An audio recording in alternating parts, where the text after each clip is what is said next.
तो गुरु आज की वीडियो बहुत ही ज्यादा यूनिक होने वाली है क्योंकि ये कोई मोटिवेशनल वीडियो नहीं है, ना ही कोई टॉपर की स्टोरी है, बल्कि एक रियलिटी है। एक ऐसी रियलिटी जिसके बारे में हम अक्सर बात करने से डरते हैं। तो लास्ट ईयर सीए एना सेबेस्टियन का डेथ का केस सामने आया था, जिसका प्राइमरी रीजन एक्सेस वर्कलोड बताया गया। और ये कोई पहला केस नहीं था, ना ही ये कोई आखिरी केस था। ऐसे केसेस हम हर साल देखते हैं और कई लोग तो इस मेंटल ट्रॉमा को हर रोज फील भी करते हैं ड्यू टू वर्क प्रेशर और एक्सेस लॉन्ग वर्किंग आवर। लेकिन अब सवाल ये है कि ये प्रेशर आता कहां से और इस प्रेशर को हम हैंडल कैसे करें। तो इस वीडियो में हम बात करेंगे एक ऐसी रियलिटी की जो लिंक्डइन पोस्ट और फैंसी कॉर्पोरेट फोटोज के पीछे छुपी होती है, because sometime even the most successful people are fighting the battle we don't see. तो सीए एना सेबेस्टियन ईबाई में काम करती थी, जो कि एक रेप्यूटेड एमएनसी है और जहां पर एंट्री मिलना भी एक अपने आप में अचीवमेंट से कम नहीं है। तो रिपोर्ट्स की माने तो बोला जाता है कि कांस्टेंट वर्क प्रेशर और अनएक्सपेक्टेड डेडलाइन और टॉक्सिक एनवायरनमेंट ने उसकी मेंटल हेल्थ को ब्रेक करके रख दिया था। अब सबसे ज्यादा शॉकिंग बात यह है, she wasn't a student, she was qualified CA with experience, knowledge and everything that society called success. Deloitte, EY, KPMG और पीडब्ल्यूसी, ये बिग फोर फर्म्स सुनने में बहुत ही ज्यादा ग्लैमरस लगते हैं, foreign client, global exposure, but reality 14 से 16 घंटे का long working hours, unexpected deadlines and zero work life balance. Weekend पर ऑफ नहीं मिलता, फैमिली के लिए टाइम नहीं मिलता और बर्नआउट का नाम लर्निंग रख दिया जाता है। प्रमोशन और रेटिंग के प्रेशर में लोग अपनी health, sleep and mental peace को कॉम्प्रोमाइज कर देते हैं। दोस्तों, सीए प्रोफेशन में एक बहुत ही साइलेंट क्राइसिस चल रहा है, दैट इज मेंटल हेल्थ का क्राइसिस। दोस्तों, सीए स्टूडेंट तो आर्टिकलशिप में प्रेशर फील करते ही हैं, लेकिन क्वालिफाइड प्रोफेशन भी इस चीज से इक्वली अफेक्टेड है। Target, clients call and partners expectation और कंपैरिजन कल्चर, ये सब मिलाकर एक इनविजिबल लोड बना देता है। पर आयरोनी ये है कि हम हर चीज का ऑडिट करते हैं, बट अपनी मेंटल हेल्थ का ऑडिट हम कभी भी नहीं कर पाते हैं। लेकिन अब सवाल ये है, why this is keep happening. तो गुरु, इसका सिंपल सा आंसर है कि हम अपनी सक्सेस को पैकेज में मेजर करते हैं।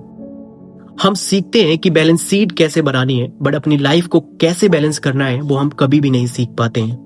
लेकिन हैरानी की बात यह है कि कॉर्पोरेट कल्चर में बर्नआउट को नॉर्मल बना दिया गया है। क्लाइंट डिमांड, क्वार्टर क्लोजिंग है, सबको करना पड़ता है यार। ये सारे डायलॉग्स मेंटल हेल्थ को इग्नोर करने का जस्टिफिकेशन बन गया है। आपको पता है, लोग लिंक्डइन पर स्माइलिंग सेल्फीज डालते हैं, लेकिन वो अंदर से टूट चुके होते हैं। उनके इनबॉक्स में डेडलाइन होती है और दिमाग में एंजाइटी। और जब वो लोग किसी से हेल्प चाहते हैं तो उनको कहा जाता है, you are not strong enough for this big four culture. But reality ये है कि कोई भी इंसान एक मशीन नहीं है। तो गुरु, अब सवाल ये है, what need to be change. तो देखो, जितनी भी ये बिग फोर फर्म्स हैं और जितनी भी ये बड़ी कॉर्पोरेट फर्म्स हैं, उनको ये सोचना चाहिए, उनको ये समझना चाहिए कि मेंटल हेल्थ लीव कोई लग्जरी नहीं है, बल्कि एक नेसेसिटी है। और साथ ही साथ अनरियलिस्टिक डेडलाइंस को उनको कम करना चाहिए और अपने ह्यूमन वर्कफोर्स को ह्यूमन समझना चाहिए। और उनको ये इंश्योर करना चाहिए कि ट्रेनिंग में सिर्फ एथिक्स नहीं बल्कि एम्पैथी भी सिखाएं। And Guru, for a qualified professionals like us, हमको ये सीखना होगा और ये सीखना बहुत जरूरी है कि कब नो कहना है।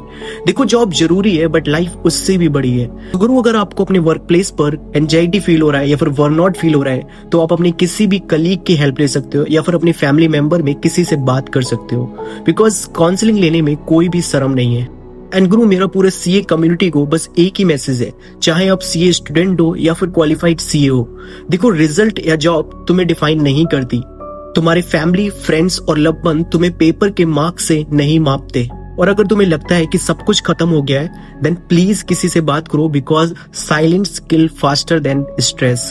देखो दोस्तों, सीए एना सेबेस्टियन अब वापस नहीं आएगी, बट अगर हम उसकी स्टोरी से कुछ नहीं सीखे आज, तो कल को ये किसी और की जिंदगी की कहानी भी बन सकती है। देखो गुरु, ये बिग फोर कल्चर और टॉक्सिक वर्कलोड ये तभी खत्म होगा जब हम खुद इसकी डिमांड करेंगे और हम खुद इसको मांगेंगे। तो गुरु, अगर कल को तुम्हारा कोई कलीग बर्नआउट फील कर रहा है, देन उसके पास जाकर उससे पूछो, इज एवरीथिंग ऑलराइट, बिकॉज हो सकता है तुम्हारी एक कन्वर्सेशन उसकी लाइफ को बचा सके। बस याद रखो, सीए होना एक प्रोफेशन है, बट इंसान होना हमारी जिम्मेदारी।